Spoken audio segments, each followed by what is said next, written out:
এটা দেখতে যতটা মুচমুচে খেতে কিন্তু ততটাই সুন্দর। এটা সহজ একটা প্রসেস। আলুর পাঁপড়টা তোমরা খুব সহজে বানিয়ে ফেলতে পারবে।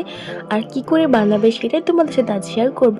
তো প্রথমত এখানে আমি 3 কেজি আলু নিয়ে নিয়েছি। 3 কেজি আলু নিয়ে ভালো করে আলুগুলোকে ধুয়ে কেটে পরিষ্কার করে গ্যাসে একটা বড় ধামা বসিয়ে ওতে জলটা ভালোভাবে গরম করে নিয়েছি। গরম করা হয়ে গেছে, পরিমাপ মতো লবণ হলুদ দিয়ে আলুগুলোকে সেদ্ধ করতে দিয়ে দিয়েছি আমি। তারপর এদিকে দেখো আমি এখানে আলো চালের আটা একটা পাঁপড় করব। 2 রকম পাঁপড় করবো আজকে আমরা। আলু চালের আটাটাকে ভালো করে গুলে নিয়েছি, ওতে আমি 5 ফোড়ন লবণ দিয়ে ভালোভাবে গুলে নিয়েছি। তারপরে দেখো আলুর পাঁপড়গুলো সেদ্ধ হয়ে গেলে ওগুলোকে তুলে ভালোভাবে শুকোতে দিতে হবে।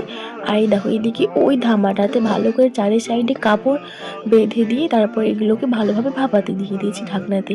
তো জানি না কেন এগুলো ঢাকনা থেকে উঠছিল না। তো যাই হোক, মনটা ভীষণই খারাপ হয়ে গেছিলো।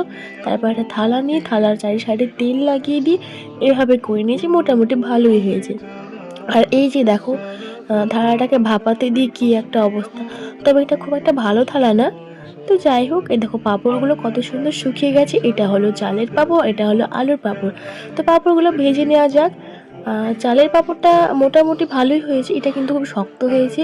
আর দেখে যেন মনে হচ্ছিল না এটা চালের পাঁপড়। আর আলুর পাঁপড়গুলো একদম কোনো কোনো কথাই নেই, এগুলো অসাধারণ হয়েছে খেতে, সত্যি খুব সুন্দর। তোমরা অবশ্যই বানিয়ে খেও। আর ভিডিওটি যদি ভালো লাগে অবশ্যই লাইক কমেন্ট শেয়ার। আর হ্যাঁ, আমাকে ফলো করতে ভুলবে না কিন্তু। টাটা।